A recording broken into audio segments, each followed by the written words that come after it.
Yan, salamat po, Kuya Melvin. Happy Sabat po mga kapatid. Magandang umaga po sa inyo. Salamat din po sa umawit sa mga kapatid natin sa Gimba sa Kawayan, Bugtong Church. Ayan, ang ating pong pag-aaral ngayon ay ngayong January 27 sa mga makalangit na dako, pakikisama kay Kristo, fellowship with Christ at yung ating key text sa 1 Corinthians 1:9. So tayo po muna ay manalangin.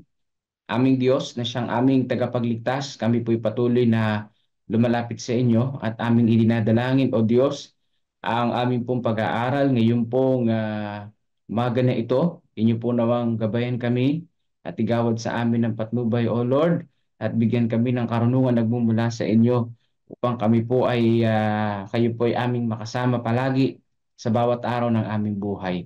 Salamat po sa pag-ibig niyo po sa amin. Salamat po sa pagdinig ng aming dalangin sa banal na pangalan ni Jesus. Amen.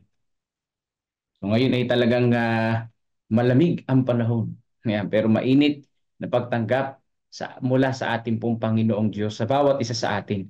Sabi dito sa ating talata, ang Diyos ay tapat na sa pamagitan niya ay tinawag kayo tungo sa pakikisama ng kanyang anak, si Hesus Kristo na ating Panginoon. Yan. Ano daw po ang karakter ng Panginoong Diyos? Siya po ay tapat na tayo ay tinatawag ng ating Panginoon na papunta sa ating pong Panginoong Hesus. Yan. Ibig sabihin, mga kapatid ko, bagamat tayo ay makasalanan, bagamat tayo ay hindi karapat-dapat sa harapan ng Panginoon, tinatawag pa rin tayo ng Panginoon para lumapit sa Kanya. At take note, mga kapatid, sabi dito, ang Diyos ay tapat. Ang Diyos ay tapat. Ibig sabihin, hindi siya papalya na tayo ay anyayahan, hikayatin na lumapit sa ating pong Panginoong Diyos. Ang tunay na Kristiyano ay pinanatiling bukas ang mga bintana ng kaluluwa patungo sa langit. Nabubuhay siya sa pakikisama kay Kristo at ang kanyang kalooban ay naayon sa kalooban ni Kristo. Ano daw po ang palatandaan ng tunay na Kristiyano? Bukas ang puso, bukas ang bintuan ng puso para sa ating pong Panginoong Diyos. At sabi dito, nabubuhay para sa ating tagapagligtas. At sabi pa dito, mga kapatid, ang kanyang kalooban ay naayon sa kalooban ng ating Panginoong Diyos. So ganyan po sinasabi ng banal na kasulatan ang tungkol sa ating Panginoon, sa pakikisama sa ating pong Panginoong Diyos. Pakikisama sa ating pong Panginoong Hesus. At ang sabi po dito, kung kalooban ng ating Panginoon ang ating sinusunod, tayo ay nabibilang ng mga isang tunay na Kristiyano. So papaano ba ito? Papaano ba tayo nabubuhay kay Kristo? Ang sabi dito, ang pinakamataas niyang hangarin ay magiging lalong katulad ni Kristo. Pero hindi naman talagang maging Kristo ka katulad ni Kibuloy na siya na daw si Jesus. Hindi ganun mga kapatid. Ibig sabihin yung karakter. Sabi dito ni Apostol Pablo, ako'y ipinakong kasama ni Kristo at hindi na ako ang nabubuhay, kundi si Kristo ang nabubuhay sa akin. So sino na daw po ang nabubuhay sa bawat isa sa atin? Walang iba kundi si Jesus Christ. Ayan po mga kapatid ang sinasabi ng banal na kasulatan. Hindi na tayo nabubuhay. Ay yung dati nating ugali ay napapalitan na ng karakter ng ating Panginoon. Hindi mismo si Jesus, kundi yung pong karakter ni Jesus. Napapalitan na yung buhay natin. Nabubuhay sa bawat isa sa atin yung pong karakter ni Jesus. Na ibig sabihin, kung dati magagalitin ka, mahinahon ka na ngayon. Kung dati ay talagang mabagsik ka, maamo ka na ngayon. Ibig sabihin,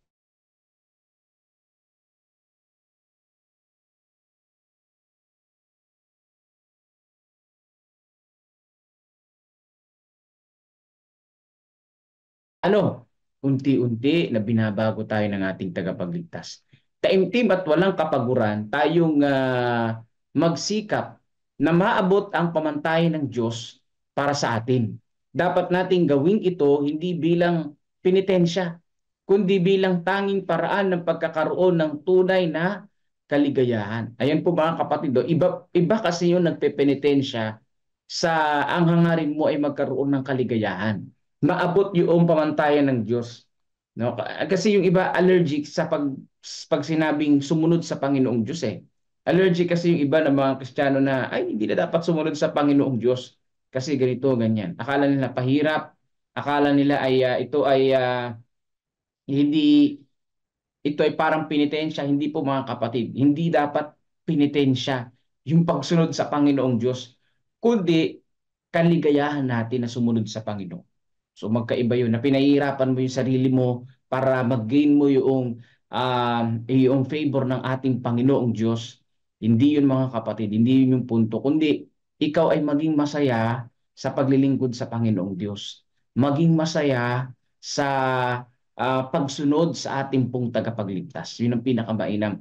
Maging masaya tayo na sumamba sa Panginoon. Hindi yung napipilitan lang.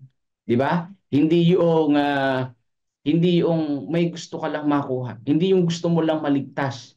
Hindi eh. Kasi yung pagsamba sa Panginoon patunay yun na ikaw ay niligtas ng Panginoon, tinanggap mo ang Panginoon bilang tagapagligtas ng iyong buhay. Hindi ang paraan na ikaw ay mag-gain mo yung trust ng Diyos, pag-ibig ng Diyos. Mahal na tayo ng Panginoon kahit na tayo ay makasalanan.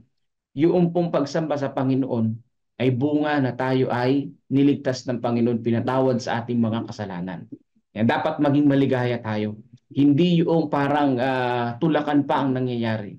Hindi yung parang penitensya. Hindi po mga kapatid. Dapat tayo ay maging masaya sa paglapit natin sa ating pong Panginoong Hesus. Hindi yung parang meron ka lang hidden agenda na gusto mong ganito, gusto mong magkaroon ng ganyan. Ang tanging paraan upang makamit ang kapayapaan ay ano daw po? At kagalakan ay ang pagkakaroon ng isang buhay na kaugnayan sa Kanya na nag-alay ng Kanyang buhay para sa atin. Yan, ang pinakapayapa at nakakagalak na buhay, yung magkaroon ng ugnayan sa ating Panginoong Diyos. Yan, na namatay para sa atin. Bilhin mo ang ating Panginoong Diyos, nagkatawang tao, ayan, namatay at muling nabuhay at namamalagi magpakailanman at siya ay namamagitan sa atin doon sa langit na bayan. Iyan ang ating pong Panginoong Hesus. Sabi dito, at nabubuhay upang pag-isahin ang kanyang kapangyarihan sa mga pagpapunyagi ng mga taong nagsusumikap na magtagumpay. Ayan po mga kapatid, ano? Sabi po dito mga kapatid na kung gusto po natin ng kagalakan at kapayapaan, ibig sabihin ng kagalakan, hindi yung katuwaan na party-party, hindi ho. Yung kagalakan na ito, kahit na may pagsubok, may kagalakan sa Panginoon.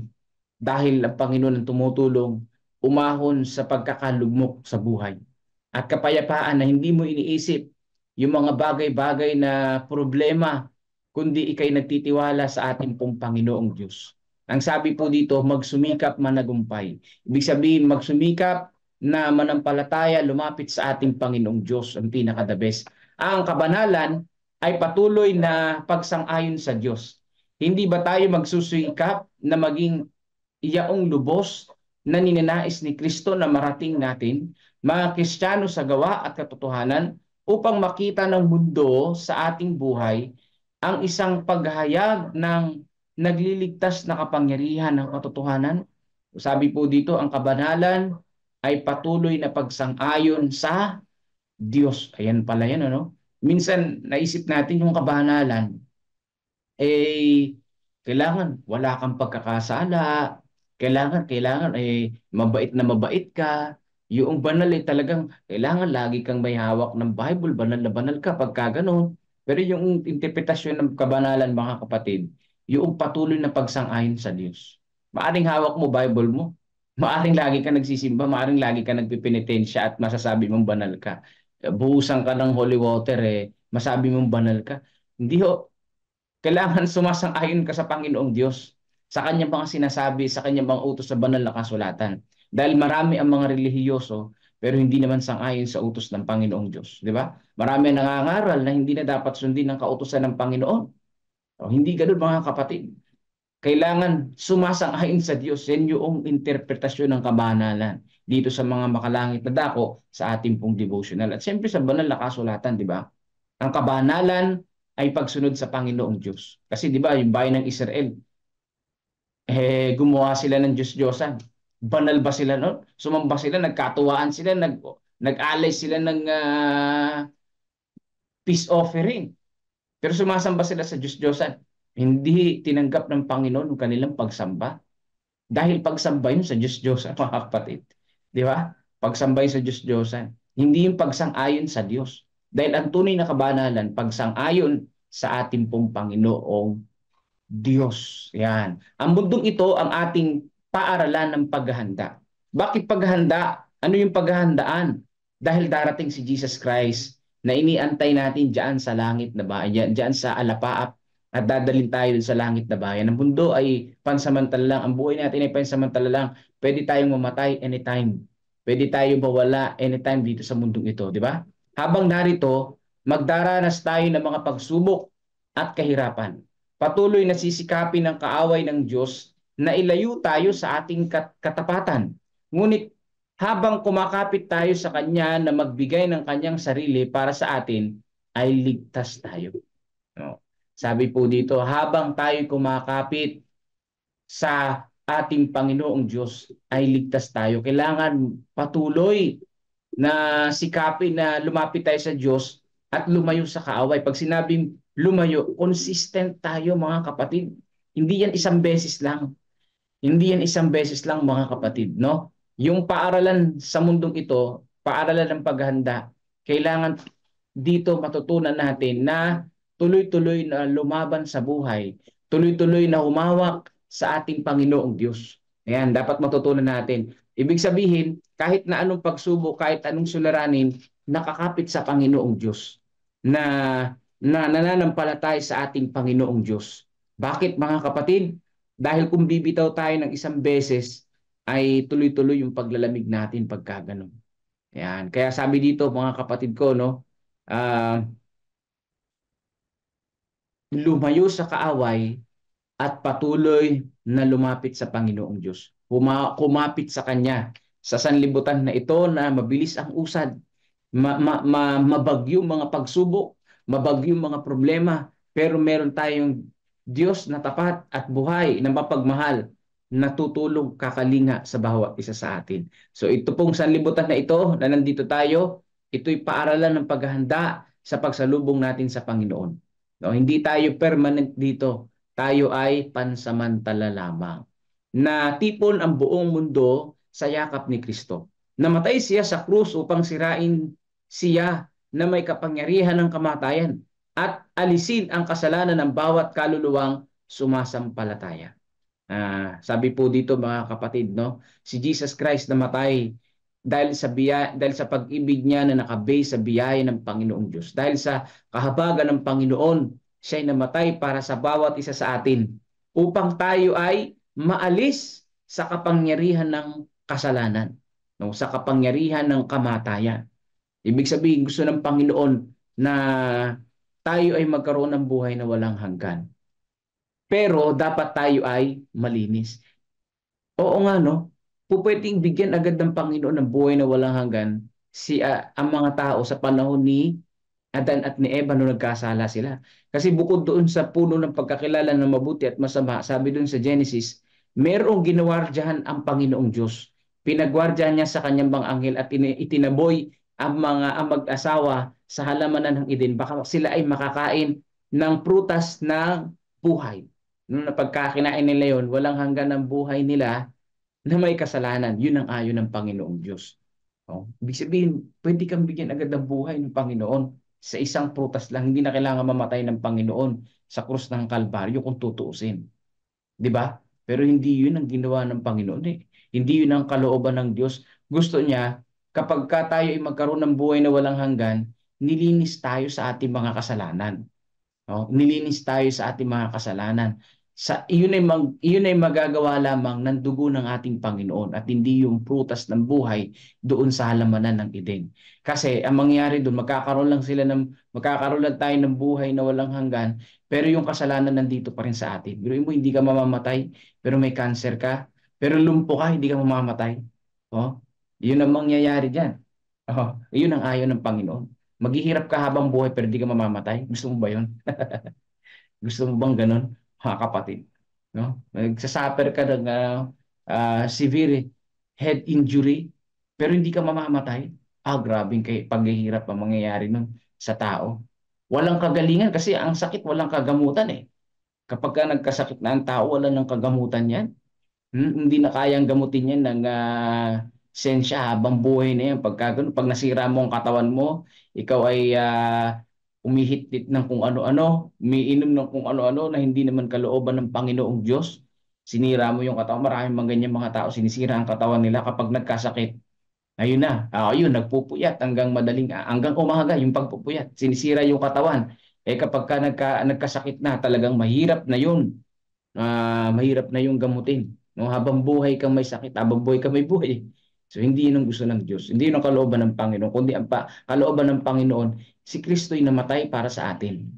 Yan, para tayo ay linisin sa lahat ng ating pong mga kasalanan. Yan. Nananawagan siya sa atin na ialay ang ating sarili sa dambana ng paglilingkod, isang buhay at puspos na sakripisyo. Dapat tayong gumawa ng walang pag-aalinlangan, pagtatalaga sa Diyos ng lahat ng mayroon tayo at kung ano tayo. No, ano daw ang sinasabi dito? Pagtatalaga sa Panginoong Diyos.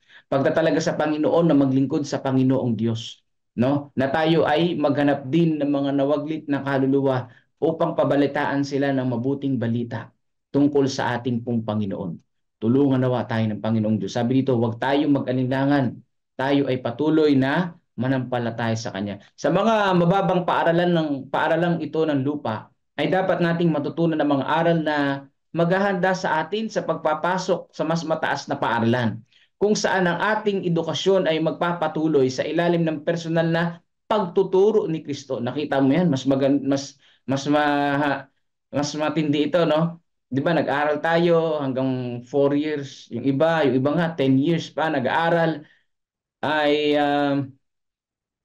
sabi po dito mga kapatid, yun ay paghahanda sa pinakamataas na paaralan. Yung paaralan na ang teacher, walang iba kundi ang ating Panginoong Hesus. Tinuturuan tayo sa mga practical na buhay. Kaya nga nung graduate kami, iba, pag gumagraduate tayo, high school, college, sasabihin na, hindi yan ang katapusan. Ang pagkatapos ng pag-graduate nyo, yun ang tunay na buhay. No, yan ang lagi ko narinig. Yun ang tunay na buhay. Ibig sabihin, meron pang after nun, meron pang higher education. Yun yung paaralan ng ating Panginoon na si Kristo magtuturo sa atin. At yun yung banal na kasulatan na pinaka-practical sa buhay, mga kapatid, na dapat nating gamitin at isabuhay. Pagkatapos, ay bubuksan niya sa atin ang kahulugan ng kanyang mga salita. Ayan. Ang sabi po dito, mga kapatid, no, yung pong story of redemption na binabanggit, no, meron din tayong aklat yan, Story of Redemption, na sinasabi doon na sa paaralan ng ating Panginoon, matututunan natin ang buhay ng mga taong niligtas ng Panginoong Diyos. Matututunan natin yung karakter na pagpapakumbaba. At syempre, matututunan natin yung pakikisama ng ating pong Panginoon. Kaya dito sa ating pong pinaka-text, ang Diyos ay tapat, na sa pamamagitan niya ay tinawag tayo, tungo sa pakikisama ng kanyang anak, si Jesus so Kristo na ating pong Panginoon. So lagi po natin tatandaan, ang Diyos ay tapat, ang Diyos ay handang umalalay sa atin, manalig tayo at kumapit lamang sa ating pong tagapagligtas. So muli po, happy Sabat po sa inyo pong lahat at patuloy po nating sambahin ang ating pong tagapagligtas. At sa umaga po na ito, sama-sama tayong mananalangin sa pangunguna ni Brother Melvin Vilasano. Yung pagsama rin po sa panalangin yung aking Mrs. mayroong kaunting karamdaman. Ayan, meron siyang sipon. So humina yung resistensya niya ngayon. At nawa ay makauwi siya galing sa Romblon. At tumigil na yung malakas na hangin. Ano? Pumaya pa yung pong alon doon po sa karagatan. So ngayon ay isama natin sa panalangin din ang ating po mga church planting site, yung livelihood ministry. Ayan, at syempre, yung ating pong papalapit na evangelism diyan po sa Tabacao, isama natin sa panalangin na ito ay maging matagumpay. Ayan, siyempre sa aking yung parents ko, nawa ay magkaroon din sila ng kagalingan, patuloy na palakasin ang kanilang pangangatawan. At siyempre ang bawat isa sa atin na makapangaral pa tayo ng mas marami pang mga tao maihanda sa pagdating ng ating pong Panginoon. So ngayon ay pakinggan natin ang awit, papuri sa ating Panginoong Diyos at tayo ay mananalangin sama-sama. Pagpalain tayo ng ating Panginoon at patuloy tayong mag-aral sa paaralan ng ating pong Panginoon.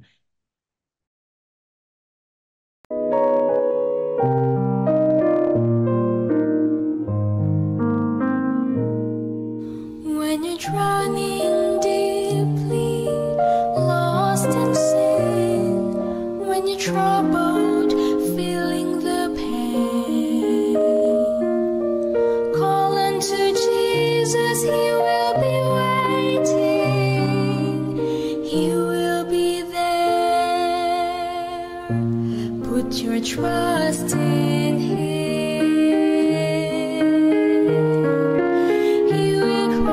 Troubled waters for you. He will be with you anywhere you go. He will be your strength and power to do His will. He will be the Savior and shield. He will give you everything. He promised you He will for you. When your trials are getting too rough, whenever your strength is not enough, the road you are trudging is so rough, He will be there, for you are beloved. He will cross the troubled waters for you. He will be with you anywhere you go. He will be your strength and power to do His will. He will be the Savior and shield. He will give you everything you need. He promised you He will for you.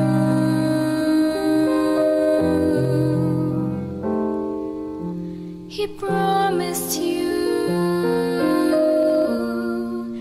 He will for you.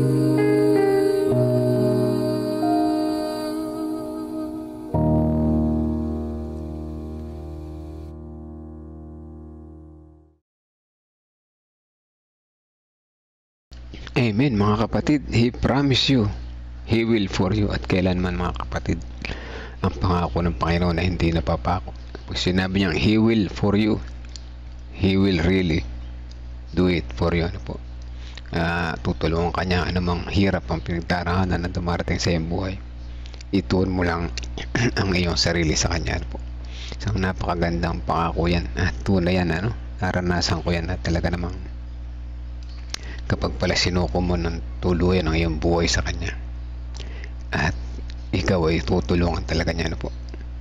Salamat Pastor sa lesson na na inyong inihatid sa amin sa umaga nito, pakikisama kay Kristo. Yan, magandang nakita ko dito. Habang lumalapit tayo sa Panginoon ay ligtas tayo. Ano po? At syempre tuloy-tuloy, hindi yung minsan sa Diyos tayo, minsan sa sanlibutan. Alam nyo yung cheat day. Uy, cheat day ko ngayon. Cheat day muna ako. So yan, ano, kalimutan na natin yung cheat day. Ano po? Pagka sa Panginoon tayo, sa Panginoon tayo. At patuloy tayong tumugon sa Kanyang kalooban. Yan dapat natin gawin. Ano? Kasi sa panahon natin ay talagang hindi ligtas sa sanlibutan. Kahit ano pwedeng mangyari. At isa pa yung sinabi ni Pastor na maaari kang magkasakit pag pinabayaan mo yung katawan, napabayaan mo na hindi mo namamalayan. So, yan, ano. Ang kamatayan ay tunay na malungkot, ano po, ang pagkawala ng mahal sa buhay. Pero ito'y blessing ng Panginoon. Tama nga naman, di ba? Yung ba namang may sakit ka, hindi ka naman gumagaling pero hindi ka namamatay. O di ba? Blessing pa rin yung kamatayan, ano. Dahil ang pangako ng Panginoon, bubuhayin kanya ulit. Bubuhayin kanya ulit, bibigyan ng katawan na hindi nasisira sa tamang panahon ng kanyang pagbabalik. Yun ang blessing, ano po. So, tunay na malungkot ang nawawala ng mahal sa buhay, nawawala ng kasama sa buhay. Ngunit kung ating mauunawaan tuluyan ang tunay na kulay ng buhay sa pamamagitan ng pakikisama kay Kristo, mauunawaan natin ito, ano po. Kaya isang mapagpalang umaga sa atin lahat, tayo na bless. Tunay palagi tayo dapat na makisama kay Kristo, kay Jesus Christ, kung saan siya ay namatay dyan sa krus ng Kalbaryo para sa atin lahat yan, ano po. Para sa atin, sa kanyang pag-ibig sa atin. Kaya marapat naman na ibalik natin yung pag-ibig na yun sa kanya, sa pagiging tapat sa kanya. So tayo ay patuloy na magdalangin, mga kapatid. Isama natin ang panalangin ng bawat isa, na tayo ay patuloy na makisama sa kanya ng tapat, ano po. Tapat magpakailan pa man. Ayan, tuloy-tuloy. Sige po, tingnan natin baka may prayer request additional. Wala. Okay, let's pray po, mga kapatid. Wow, sabi ni Sister Rose. Amen. Tunay na tapat ang Panginoon Diyos sa bawat isa sa atin. Magtiwala sa kanyang pamamaraan at pagkilos sa ating buhay. Yes po, Sister Rose, tunay naman, ano po. Kapag di ka nagtiwala sa kanya, dalawa lang yan. Pag pumanig ka sa puti ka. Pag hindi ka pumanig sa puti, wala nang iba kang pipiliin kundi pula. So wag naman sana tayong mawala ng tiwala sa Panginoon. Bagkus, lagi natin tignan ng Panginoon. Andyan siya, ano po, andyan siya. Pinanganak nga tayo na hubad, walang nalalaman, walang damit, walang kahit ano, walang buhok. Pero ngayon ito tayo, di ba? Marami nang nalalaman sa mundo. Binigyan niya sa atin ng karunungan, binigyan niya tayo ng magandang pamilya, binigyan niya tayo ng buhay. So tapos hindi tayo magtitiwala sa kanya. Hindi dapat magtapat na magtiwala sa kanya. Let's pray po. Dakila at mapagpala naming Amang Banal na nasa langit, nagpapasalamat po ulit kami sa umaga nito na muli nyo kaming ginising. Panibagong buhay, panibagong kalakasan, at higit sa lahat panibagong pag-asa na namulat sa aming mga mata at isipan, na ang aming pakikisama po sa inyo ay isang katiyakan na kami ay magiging ligtas sa ano paman. Hindi kami magiging ligtas sa kahirapan, ngunit ligtas kami sa anumang pagdududa na kami ay mawawaglit. Salamat sa inyong pamamaraan sa araw-araw na pag-remind sa amin. Kami ay patuloy na nabe-bless. Kami patuloy na namumulat ang aming mga mata at nakatuon sa iyo. Patuloy nyo kaming samahan ng Holy Spirit sa aming pamumuhay sa maghapon na ito, sa araw-araw, upang sa ganun kami ay hindi maligaw ng aming pagkakbang patungo dyan sa langit na bayan. Alam namin ang kaaway ay tunay na humahatak sa amin na parang malakas na magnet. Ginagamit niya ang aming mga kahinaan, ginagamit niya ang technology, ginagamit niya ang ano bang maibibigay sa amin para kami ay bumaling sa kanya. Pero alam namin na kayo ay nariyan. Patuloy kami sinusundan, naghihintay sa aming paglingon upang kakain kami pabalik sa tamang daan. Maraming salamat po, Ama. At kami ay patuloy niyo sinasamahan kahit kami ay hindi karapat-dapat. Willing po kami na kami makisama po sa inyo, sumunod sa inyong kalooban. Tulungan po kami ng Holy Spirit, bigyan kami ng karunungan na mumula dyan sa langit na bayan. Pamakita namin ang tunay na liwanag. At ito ay may pamalita rin naman namin sa iba. Salamat din sa umaga na ito na kami ay patuloy niyong sinamahan, at naway sa buong maghapon na ito, banal na araw ng Sabat, ay maging makabuluhan ang aming maghapon. Magawa namin ng maayos ang paglilingkod po sa inyo, pagsamba at papuri sa inyo sa araw na ito. Samahan kami sa aming pagbiyahe papunta sa church. Ingat na kami sa anumang kapahamakan, ilayo kami at makarating kami ito na ligtas. At namin ang dalangin ng mga kapatiran na nakikinig ngayon. Dalangin namin na ang aming pamumuhay ay nakaayon po sa inyo at nakakonect po sa inyo sa araw-araw. Aming pinapasalamat ang kaarawan ni Sister Amiel Anpa. Ngayon ay kanyang birthday. Ay nakaraang buong mga taon ay iningatan niyo siya, binigay siya ng kalakasan, mga pagsubok na tumating sa kanyang buhay na patuloy nagpapalakas sa kanya. Ay salamat po, at gayon din sa mga araw na simula sa araw na ito at sa mga susunod pang araw, mga linggo at mga buwan, patuloy niyo po siyang samahan sa kanyang murang edad ng kabataan.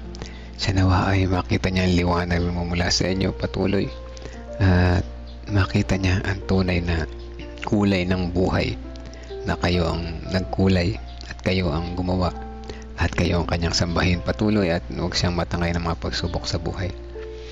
At kaya din ang kanyang mga pamilya ay ang kanyang pamilya dinadalangin namin sa umaga na ito, naway patuloy rin silang samahan sa araw-araw nilang pamumuhay, at kalakasan, kalusugan ang aming dalangin para sa kanilang buong pamilya.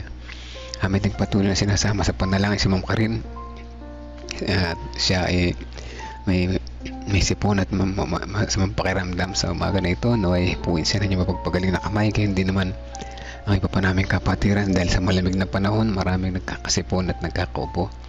Malakas na resistensya po ang aming dalangin po sa bawat isa, at naway ang mawala ng malakas na hangin doon sa karagatan, upang sa pagbiyahe nila Ma'am Karin at ng kanyang mga kapatid ay sila makarating na ligtas sa kanilang patutunguhan at hindi mahirapan sa biyahe. Amin din patuloy na sinasama sa panalangin ang mga parents ni Pastor, patuloy pa rin nagpapagaling sa kanilang karamdaman. Dalangin namin na sila ay inyong hipuin patuloy na pagpagaling na kamay, kalakasan sa bawat umaga sa kanilang pagkising, upang sa ganun sila ay maginhawa sa buong maghapon sa araw-araw. Amin din patuloy na sinasama sa panalangin ang pang-aaral dyan sa Tabacao, naway ito ay maging matagumpay, maraming mabless sa mga kapatiran dito, at lalo na mga suporta ng kapatiran masisipag, panguna nila Sister Nifa, Brother Roy at ng mga iba pang mga kasama nila, ay patuloy silang samahan, maging instrumento po sila sa paglago ng simbahan dyan sa bayan ng Tabacao. At namin din sinasama sa panalangin ang mga pangaral sa iba't ibang mga lugar dito sa amin nasasakupan, ang mga church planting sites dyan sa Likab, naway maaprubahan ng budget upang ito maitayo na. Gayon din mga pangaral sa iba pang mga planting sites, General Tinya dito sa amin at sa iba pang mga lugar. Amin din sinasama sa panalangin ng mga Bible students nila Ate Frol at Kuya Sani, na sina Mike and Martha Mamaril, ang pambuong pamilya nila, sina Tata Cesar at Heidi De Leon. Karunungan ng aming dalangin po sa kanila at gabay ng Holy Spirit upang sa ganun sila ay matanggap nilang katotohanan na nagmumula po sa inyo, tumanggap din naman sa inyo bilang personal at tagapagligtas. Patuloy din namin sinasama sa panalangin ang mga kapatiran na kikinig ngayon, lahat ng aming buong pamilya, ay ingatan po sa aming pamumuhay, malayo sa anumang disgrasya, at patuloy na ang gabay ng Holy Spirit ang manguna sa amin. Sama namin sa panalangin sa Sister Rose Cris Encarnado, Sister Dang de la Cruz, at ang mga naghihintay na kanilang baby, sina Pastor, Brother Kevin, Brother James, Brother Nico at Rose May. Nawa po ito yung pagkaloob sa kanila upang sila ay magkaroon ng kasiyahan, kaligayahan tunay na nagmumula po sa inyong mga biyaya. Kasama din namin sa panalangin ang recovery ng bawat isa na may sakit. Kasama na sina Pastor Alex Rigor, ang kalakasan. Dalangin namin patuloy araw-araw kay Kuya Bobby, Ate Lorna, Ate Gigi Concepcion, Gregorio Santin, Tatay Pentong, Kuya Mike, Kuya Jerry Bourbon, at kayo din ng mga may karamdaman ay patuloy niyo namang hipuin na mapagpagaling na kamay. Si Nanay Fina, Tatay Rudy, gayon din sina Michael Torella, Maribel Agustin, si Heidi De Leon, ang pamangkin ni Sister Marites Loreto, nga po ni Ate Bebe na may sakit sa puso, si Kuya Arman Reyes, Reynaldo Eusebio, Yating Bautista, si Pining Eugenio, si John Paul Cheng, si Jinjin, si Sister Wendy, Sister Percy, si Sister Risa Enrique, Sister Amy Kilantang, si Ate Grace Samano, Ate Esther Lopez, Brother Benjamin Munti Gamboa, si Marilita at si Dayan. Sama na rin Sister Pichi na sponsor ng Tabacao Church. Patuloy na igawad sa kanyang kalakasan sa bawat araw, mabawasan ang kanyang pain na nararamdaman. upang siya ay maging maginhawa ang kanyang maghapon sa bawat araw. Sama din namin si Brother Renato Santos, Romnick Francisco, Olivia Francisco, Rebecca Francisco, si Precious Cabasog, Princess Jorquina, si Aris, si Sister Nena, Tia Aning, si Tia Aurora, Ate Sally Sanchez, Janet Ontivero, Gina de Guzman, Arturo Duque at Erlinda Duque. Ang mga kapatiran po nito ay aming lalapit sa inyo. Ang ilan sa kanila nagpapagaling, nasa recovery period ang iba, ngunit ang karamihan pa rin ay nasa banig ng karamdaman na naghihintay ng kanilang paggaling at palakasin nila ang kanilang resistensya sa bawat umaga upang sa ganun sila ay maging maginhawang maghapon. At kami ay naniniwala at nagtitiwala na kayo ang magbibigay sa amin ng pinaka-the best para sa amin. At ito'y aming inaasahan at pinasasalamatan alang-alang sa pangalan ng aming Panginoong Hesus na aming tagapagligtas. Amen. Amen. Amen. Amen po mga kapatid. Muli ay happy Sabbath and good morning sa lahat. Salamat sa prayer warriors, salamat sa mga nag-shares, salamat sa mga sumubaybay, at salamat sa patuloy na inyong paglapit kay Kristo. Ano po, kasama natin pakikisama kay Kristo. At ganyan din sa batiin muna natin happy birthday mo. Ito pa makakalimutan to si Amiel, ano? Ito aming youth president dito sa Gapan, ano? Batiin muna natin siya ng happy birthday.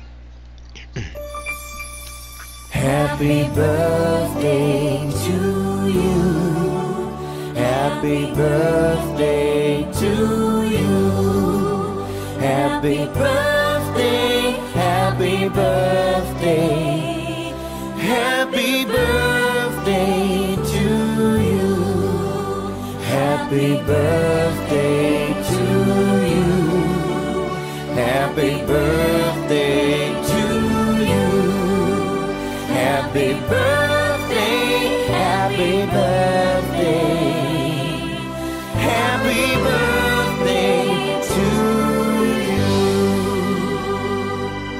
Happy birthday. Ayan, happy birthday Amiel. Dami mong regalo, mga fruit of the spirit yan galing sa Panginoon. Alam ko meron ka na yan, pero dinagdagan pa ni Jesus para yung ipamahagi din naman, ano. So pagbutihin ng pag-aaral, ayan, sundin ang payo ng mga magulang, at lalo na sundin ang kalooban ng Panginoon. Ayan, happy birthday sa iyo. At shout out muna sa mga taga dyan sa Bukidnon, ano po, kila Sister Cantes at Tito. Ayan, yung dalawang bagong kasal. At yan din sa Sinarona, LG, sa Hunsya family, Acuevas family, at sa lahat ng mga relatives ni Sister Nympha Rivera. Magandang umaga po sa inyo dyan, ano po. At sa Brother Jojo Gatmaytan, happy Sabbath po sa inyong dalawa dyan, at kay Migs, ano, si Sister Janet. Sino pa yung mga bagong pasok dito? Good morning po sa ating lahat. Wala na. So hanggang bukas po muli, patuloy tayong magdalangin mga kapatid. Patuloy tayong ma-remind pagka tayo mga nakatutulog, ma-revive at ma-bless sa bawat umaga. God bless po sa bawat isa.